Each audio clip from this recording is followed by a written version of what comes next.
Higher education council के vice chairman Dinesh Singh ji, additional chief secretary higher education department Shri Shantmani ji, मंच पर विराजमान सभी सम्मानित वाइस चांसलर्स, सभागार में उपस्थित सभी ट्रस्टी, प्रशासन के वरिष्ठ अधिकारी, डिफरेंट हायर एजुकेशन डिपार्टमेंट के सभी officers, honourable principles, faculty members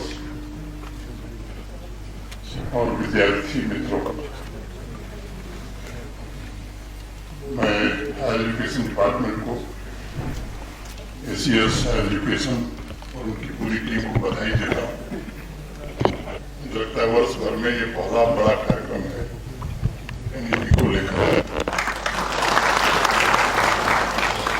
शांतमणि जी ने कविता बनाई कि मैंने कहा मैं भी 2 लाइन लिख देता हूँ। तो जिस तरह में लिखा कि शिक्षा का स्वर साध सकेगी यदि नैतिक आधार नहीं है, तो आपने कहा उसी को मैंने दूसरे भाषा में कहा। मित्रों, 29 जुलाई को राष्ट्रीय शिक्षा नीति की 5वीं वर्षगांठ थी। पिछले 5 वर्षों में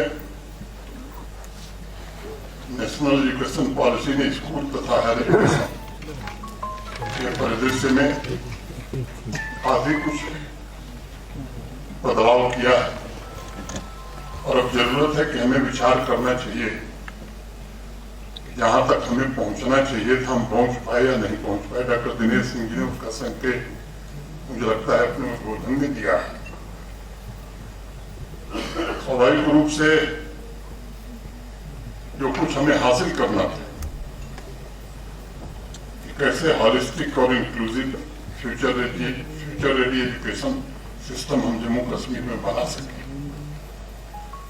जब हम खुद आत्मावलोचन करते हैं, इंट्रोस्पेक्शन करते हैं, तब हमें ईमानदारी से समझ में आता है कि हम कहां पहुंचे हैं।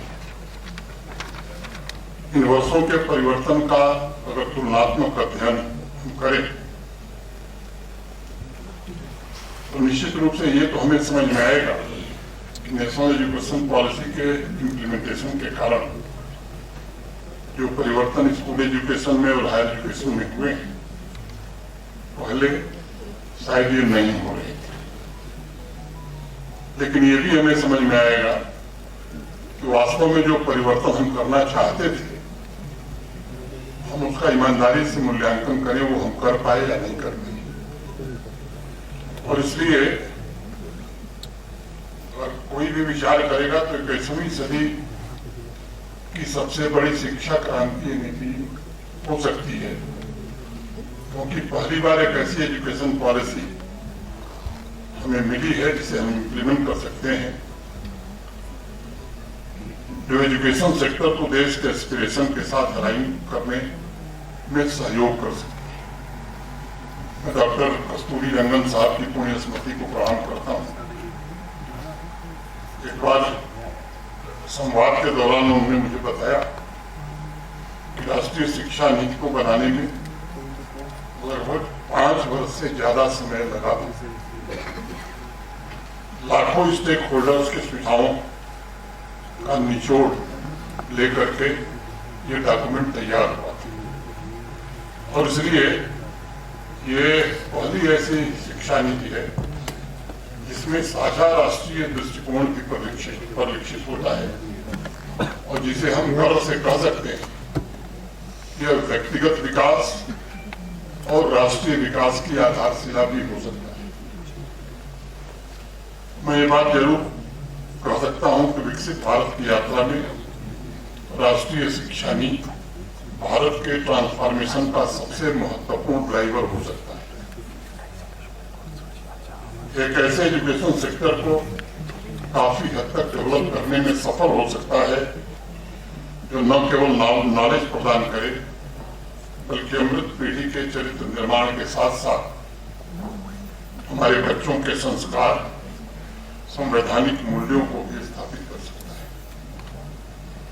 अगर स्कूल एजुकेशन के क्षेत्र को देखें तो इसमें भी अनेक बदलाव हुए हैं। कई क्रांतिकारी निर्णय आधुनिक युग की जरूरतों के अनुसार अनुसार पीएम श्री योजना के अंतर्गत स्कूलों का upgradation, one nation one digital platform, राष्ट्रीय डिजिटल शिक्षा, वास्तुकला, बच्चों को खेल खेल में और गतिविधियों के माध्यम से सिखाने की परंपरा, ये रिवाइव करने का प्रयास प्रारंभ हुआ है।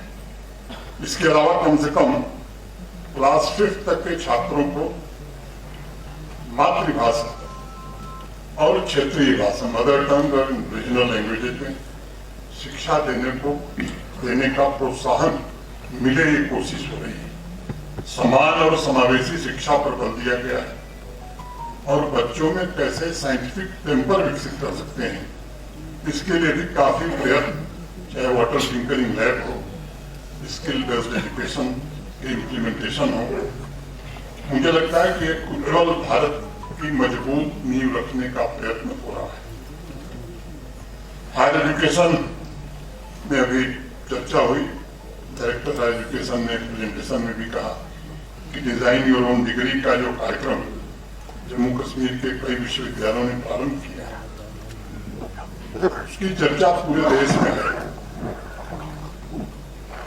कुछ वर्ष पूर्व तक शायद हमारी कल्पना में भी ये नहीं था कि ऐसा प्रोग्राम हम कर सकते हैं।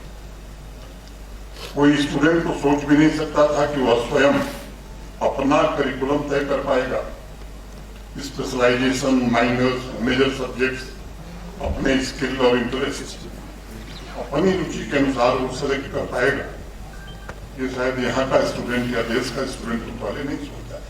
मैं डॉक्टर दिनेश सिंह जी और उनकी पूरी टीम को साथ साथ अपने सभी भाई सांसदों को हृदय से साधुवाद देता हूँ। ये नए आइडिया और इनोवेशन के इस इनोवेटिव पहल के द्वारा मैं मानता हूँ कि हर एक स्टूडेंट के सक्सेसफुल प्रोफेशनल कैरियर की नींव तैयार हो रही है।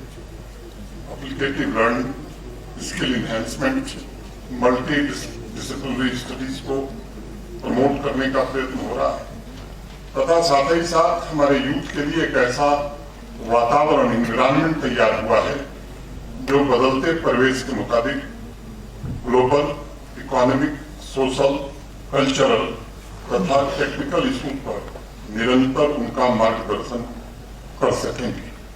एक कहानी मुझे याद आ रही है, पहले भी मैंने सुनाया है। तानसेन का नाम आप में से बहुत सारे लोगों ने सुना है। तानसेन बड़े प्रसिद्ध गायक थे, संगीतज्ञ थे। अकबर के दरबार में वो संगीत बजाते थे, गायन भी करते थे और अकबर तल्लीन हो जाते थे। एक बार सम्राट अकबर ने उनसे पूछा कि तानसेन, तुम इतने बड़े संगीतज्ञ हो, इतना बढ़िया बजाते हो, गाते हो, तुम्हारा गुरु कौन है? क्या तुम मुझे अपने गुरु से मिला सकते हैं? तो तानसेन ने कहा, साहब हमारे गुरु यहाँ आपके दरबार में नहीं आएंगे, इसलिए अगर उनसे मिलना है तो आपको अपने महल से निकल करके चलना पड़ेगा।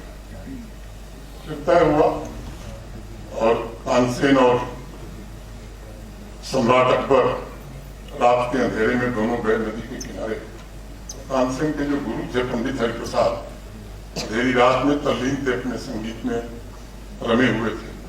दूर से देखा इन लोगों ने और संगीत को सुनने के बाद अकबर भी रो रहे थे, उनकी आंखों में आंसू था और तानसेन की आंखों में भी आंसू था। फिर वो लौटने लगे लोग, तो तानसेन ने कहा कि अकबर ने कहा कि तानसेन, तुमको मैं बहुत बड़ा संगीतज्ञ मानता था, लेकिन आज जो मैंने देखा तुम्हारे गुरु को, तो मुझे लगता है कि अभी तुम वहां तक पहुंच नहीं पाए। कारण क्या है? तुम्हारे इतने विद्वान गुरु, इतने बड़े संगीतज्ञ। उसने कहा, साहब देखिए, मैं कुछ पाने के लिए संगीतज्ञ बना हूं आपके दरबार में, और हमारे गुरु सब कुछ पा चुके हैं और वो किसी दरबार के मोहताज नहीं है। हमारी व्यवस्था ऐसी है कि तानसेन हमें चाहिए लेकिन हरिप्रसाद नहीं चाहिए। अब अगर हम ऐसा कर सके कि नहीं, पंडित हरिप्रसाद जैसे लोग भी हमारी शिक्षा के सिस्टम में, एजुकेशन के सिस्टम में सम्मान पूर्वक रह सके, तो यकीन मानिए